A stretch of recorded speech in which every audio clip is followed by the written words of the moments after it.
the the centralization of privatization, that only Adani and Ambani matter and everyone else is marginalized, is in some ways that's bigger than winning an election, stripping away that wall of crap around a person who's clearly not even averagely intelligent, who is our Prime Minister. They have no hesitation opening fire, So that didn't happen because these are the children of his constituency. Absolutely. So, they did terrible things, but not as terrible things as they would have done if it was primarily Muslim or Sikh or Christian or poor or Adivasi or Dalit. Yeah. Gay movements, Muslims were killed and then accused of murder, I cannot forget ever the image of those 4 Muslim boys being kicked and prodded by the police on the road and being forced to sing the national anthem, and Faizan, one of them, subsequently died.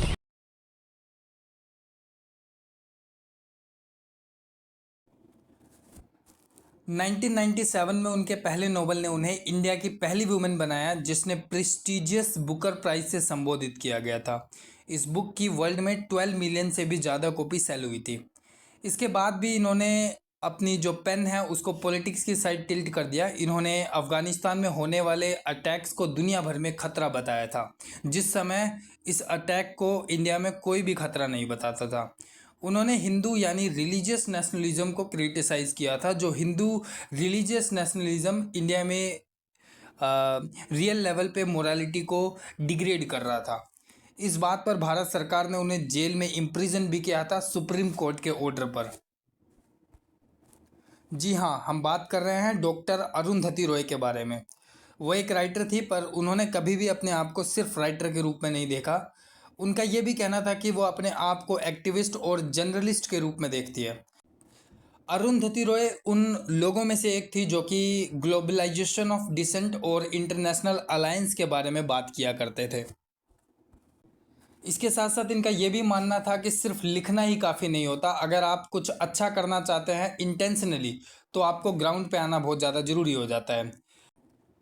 ये भारत की पहली female, सिर्फ female कहना तो गलत होगा, ये भारत की पहली आवाज़ों में से एक है जिन्होंने भारत के कॉरपोरेट टेक ओवर पर बात करी, जो कि लैंड वाटर पर था। इसके बारे में उन्होंने इंटरनेशनली, ग्लोबली लोगों को भारत की प्रॉब्लम के बारे में बताया। इंटरनेशनल प्रेस्टिजियस बुकर्स प्राइज़ जीतने के बाद इन्होंने कहा था कि सक्सेस का असली मतलब सिर्फ अवार्ड जीतना नहीं होता, बल्कि उस सफलता का इस्तेमाल दूसरों के लिए करना होता है। चलिए बात करते हैं कि क्या आपने कभी सोचा है कि एक राइटर इतनी पावरफुल कैसे हो सकती है? क्या एक नोवेल सरकारों को चैलेंज कर सकती है? क्या एक किताब दुनिया की पॉलिटिक्स को हिला सकती है? और क्या सिर्फ एक औरत की कलम या एक औरत की पेन करोड़ों लोगों के हिस्सों की बात कर सकती है? अरुंधति रॉय उन्हीं लोगों में से एक थी, उन करोड़ों लोगों की आवाज़ों में से एक थी जिन्होंने ग्राउंड रियलिटी पर लोगों की प्रॉब्लम्स को इंटरनेशनली बताया। ये भारत की सबसे ब्रिलियंट इंटेलेक्चुअल में से एक है और सबसे कंट्रोवर्शियल राइटर भी। तो स्टार्ट करते हैं इनके सबसे पहले टाइटल, जिसका नाम है the queen of everything. 1961 Shillong में एक छोटी सी लड़की पैदा होती है जिसका नाम है डॉक्टर अरुंधति रॉय। डॉक्टर तो बाद में लगता है, लेकिन हाँ, पहले उनका नाम था अरुंधति रॉय। उस वक्त ये बिल्कुल भी पता नहीं था किसी को कि ये इंडिया की सबसे फेमस राइटरों में से एक रहेंगी और सबसे कंट्रोवर्शियल भी बन जाएंगी बाद में। उनकी माता का नाम मैरी रॉय था, जो पेशे से एक टीचर थी और बाद में उन्होंने सोशल एक्टिविटी पे भी काफ़ी ज़्यादा काम किया।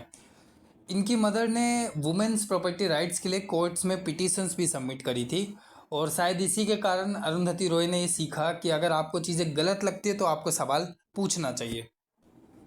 इसके बाद इन्होंने दिल्ली के the school of planning and architectures में पढ़ाई करी। फिर लोगों को लगा कि अभी आर्किटेक्ट बनेंगी, पर किस्मत को कुछ और ही मंजूर था। उन्होंने बिल्डिंग्स बनाना छोड़ दिया, बिल्डिंग्स को डिज़ाइन करना छोड़ दिया। इन्होंने लोगों की सोच को बदलना शुरू कर दिया। इन्होंने स्क्रीन प्लेस किए, इन्होंने नॉवेल्स लिखी, कई सारी किताबें भी लिखी। इन्हीं राइटिंग स्किल्स की वजह से इन्हें हिस्ट्री में एक बहुत बड़े राइटर के रूप में देखा जाया जाता है और देखा जाया जाएगा। इसके बाद 1997 में इनकी एक बुक पब्लिश होती है जिसका नाम था the God of small things. इस बुक ने पूरे वर्ल्ड को शॉक करके रख दिया। किसी को ये उम्मीद नहीं थी कि इंडिया की एक राइटर दुनिया की सबसे बड़े लिटरेचर अवार्ड को जीत लेगी, पर यह सच में फिजिबल हो पाया अरुंधति रॉय की राइटिंग स्किल से और उनकी इंटेलेक्चुअलिटी से। पर यहीं से इनकी कहानी शुरू होती है, ख़त्म नहीं। अब हम फाइनली ये बात करेंगे कि डॉक्टर अरुंधति रॉय सच में एक राइटर थी या फिर एक एक्टिविस्ट। ये वही मूवमेंट था जहाँ उनकी लाइफ दो हिस्सों में बट गई थी, एक तरफ लिटरेचर और दूसरी तरफ पॉलिटिक्स। उन्होंने दुनिया के सेंसिटिव इशू पर लिखना चालू किया, इन्वायरमेंट पर, डेमोक्रेसी पर, ह्यूमन राइट्स पर, ग्लोबलाइजेशन पर, कॉरपोरेट पावर पर, कश्मीर के इशू पर और डेवलपमेंट प्रोजेक्ट्स पर। और हर बार इनकी जो बुक्स थी वो एक नई कंट्रोवर्सी को लेकर आती थी वर्ल्ड वाइड। इन्हीं कंट्रोवर्सीज़ की वजह से अरुंधति रॉय हेडलाइंस बनने लगी, डिबेट्स का टॉपिक बनने लगी, बुक्स के टॉपिक्स बनने लगी, हिम्मत का एक मिसाल बनने लगी, माइक्रोफोन्स पर इनकी आवाज़ें सुनाई देने लगी और टीवी स्टूडियोज़ में भी इनका आए दिन नाम लिया जाने लगा। धीरे धीरे इनके मुद्दे और इनकी आवाज़ वर्ल्ड वाइड और साथ साथ कंट्री में, इंडिया में भी लोगों को पसंद आने लगी। अरुंधति रॉय उन लोगों की आवाज़ है जिनकी आवाज़ कोई नहीं सुनता। उन्होंने डिस्प्लेस्ड विलेजेस की बात करी, इन्वायरमेंट्स के कई सारे टॉपिक्स पर बात करी और गरीबों की जो कम्युनिटी है, पुअर कम्युनिटीज़ के बारे में बात करी जिनके बारे में कोई बात नहीं करता। और पावरफुल लोगों से इनडायरेक्टली और डायरेक्टली अरुंधति रॉय ने सवाल पूछा जो पावरफुल लोगों को अच्छा नहीं लगा। इसलिए इनकी आवाज़ को एक फियरलेस आवाज़ की तरह जाना जाता है। अरुंधति रॉय के कुछ स्टेटमेंट बहुत ज़्यादा कंट्रोवर्शियल भी रहे क्योंकि ये पावरफुल लोगों को चैलेंज किया करते थे। कश्मीर को लेकर जो मुद्दे थे उन्होंने उस पर भी डिस्कशन किया। इन्होंने कश्मीर में होने वाली जो ब्रूटैलिटी है उसके बारे में डिस्कशन किया। इन्होंने नेशनलिज्म को लेकर डिस्कशन किया। इन्होंने सिक्योरिटी इशू को लेकर डिस्कशन किया है जो कि एक बहुत ज़्यादा सेंसिटिव इशू है। बहुत बड़े बड़े लीडर इन टॉपिक्स पर बात नहीं करते, लेकिन डॉक्टर अरुंधति रॉय इस बारे में बात करने में बिल्कुल भी हिचकिचाती नहीं थी। इनके कई सारे जो लोगों का मानना था कि ये नेशनल इंटरेस्ट के खिलाफ बोल जाती हैं, जिसके कारण इन पे कई सारे टीवी डिबेट्स भी हुए और सुप्रीम कोर्ट के द्वारा इनके ऊपर बहुत सारे कोर्ट केसेस भी हुए। अरुंधति रॉय आज भी सोशल मीडिया पर डिबेट का टॉपिक बनी ही रहती हैं। अब फाइनली अब हम बात कर लेते हैं कि जो अरुंधति रॉय है वो सबसे ज़्यादा कंट्रोवर्शियल पर्सनालिटी क्यों मानी जाती है। इसका सबसे बड़ा रीज़न है कि कश्मीर पर उनके विचार।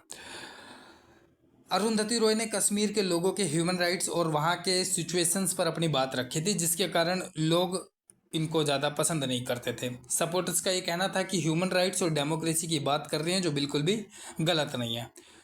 दूसरा रीज़न है कि सरकारी पॉलिसीज़ की ये बहुत ज़्यादा आलोचनाएं करती हैं, क्योंकि ये उस समय आलोचनाएं करती हैं जिस समय अपोजिशन ऑलमोस्ट जीरो हो चुका था। कांग्रेस पार्टी बिल्कुल भी पावर में दिखाई नहीं देती थी और अपोजिशन के नाम पर एक धब्बा था, तो जिसके कारण अरुंधति रॉय अपोजिशन की तरह सरकारी पॉलिसीज़ पर अलग अलग समय पर अलग अलग क्वेश्चंस पूछती रहते हैं, जिसके कारण जो गवर्नमेंट है वो उनको बिल्कुल भी पसंद नहीं करती।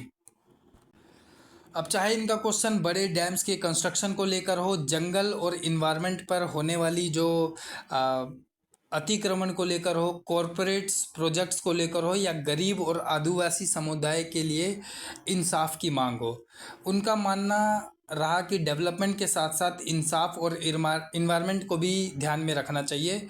और कुछ लोग इसे एक बहुत बहादुरी की बात कहते हैं कि ये गवर्नमेंट से क्वेश्चन पूछते हैं, ये एक बहुत बहादुरी वाली बात है। और ये बात सच में बहुत अच्छी है कि as a citizen of India आपको अपने कंट्री के अंदर होने वाली चीज़ों पर गवर्नमेंट से सवाल पूछने की पूरी आज़ादी हो। तीसरा सबसे बड़ा कंट्रोवर्शियल रीज़न माना जाता है नेशनलिज्म पर उनकी सोच। अरुंधति रॉय ने नेशनलिज्म और पैट्रियटिज्म को लेकर भी उनकी जो सोच थी वो सबसे ज़्यादा अलग थी। उनका मानना था कि एक मजबूत देश वही होता है जहाँ लोग सरकार से सवाल पूछ सके और डेमोक्रेसी को मजबूत बना सके। कुछ पावरफुल लोग और इंडिया की मेल डोमिनेटिंग सोसाइटी को ये बात बिल्कुल भी अच्छी नहीं लगी कि कोई फीमेल डायरेक्टली गवर्नमेंट से क्वेश्चन पूछे। इसके बाद जो फोर्थ कंट्रोवर्शियल रीज़न माना जाता है मवेशी और आदिवासी मॉडल्स को लेकर।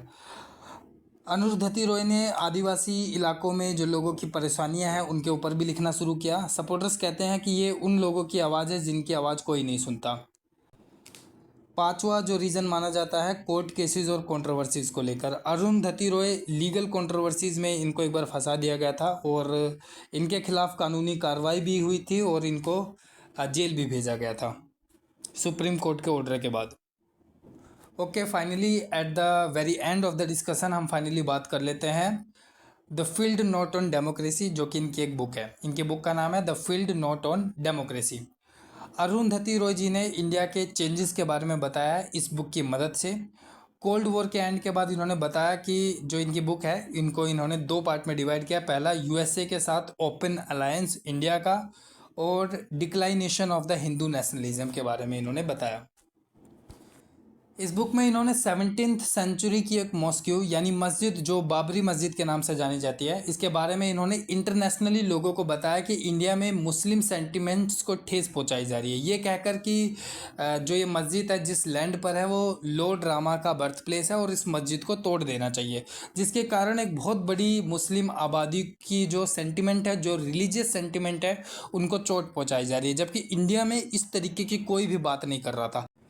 इसके साथ साथ इन्होंने 2002 में गुजरात में होने वाले मुस्लिम जीनोसाइड्स में सड़कों पर 2000 से ज़्यादा लोगों का जो कत्लेआम किया गया उसके बारे में इंटरनेशनली बताया। इन्होंने मुस्लिम फीमेल्स के साथ रेप किया गया था उसके बारे में बताया। लगभग 1.5 लाख लोगों को उनके घरों से निकाल दिया गया। ये वह समय था जब जो पुलिस है जो वो पावरफुल लोगों को सर्विस दे रही थी, जैसा कि आज के टाइम पे दिल्ली प्रोटेस्ट में एजुकेशन रिफॉर्म्स को लेकर देखा जाया जा रहा है कि जो पुलिस है वो एक बहुत पावरफुल लोगों का सपोर्ट कर रही है और बहुत छोटे छोटे उम्र के बच्चों पर लाठीचार्ज कर रही है।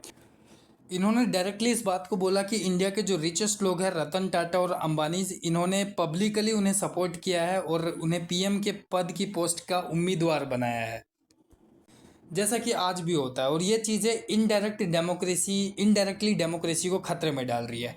इस तरीके से ओपनली बात करना ये बहुत ही हिम्मत की बात है और कोई भी जो राइटर है वो इस तरीके से बात कर पाए, मुझे बिल्कुल भी ऐसा फील नहीं होता कि आने वाले समय में एक ऐसा राइटर पैदा भी हो सकता है।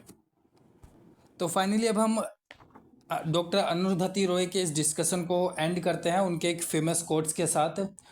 Another world is not possible, she is on her way. मतलब एक बेहतर दुनिया मुमकिन है, बस उसके लिए लोगों को बोलना पड़ेगा, किसी को लिखना पड़ेगा, किसी को खड़ा होना पड़ेगा। सच में सच बोलना आसान नहीं होता, लेकिन इतिहास अक्सर उन्हीं लोगों को याद रखता है जो मुश्किल समय में अपनी बातों को कहने का साहस रखते हैं। चाहे अरुंधति रॉय के एक विचार से आप सहमत हो या ना हो, लेकिन उनकी हिम्मत, उनके लिखने की कला और समाज के प्रति उनकी संवेदनशीलता से हम हमेशा कुछ ना कुछ सीखते रहेंगे। Thank you. जय हिंद।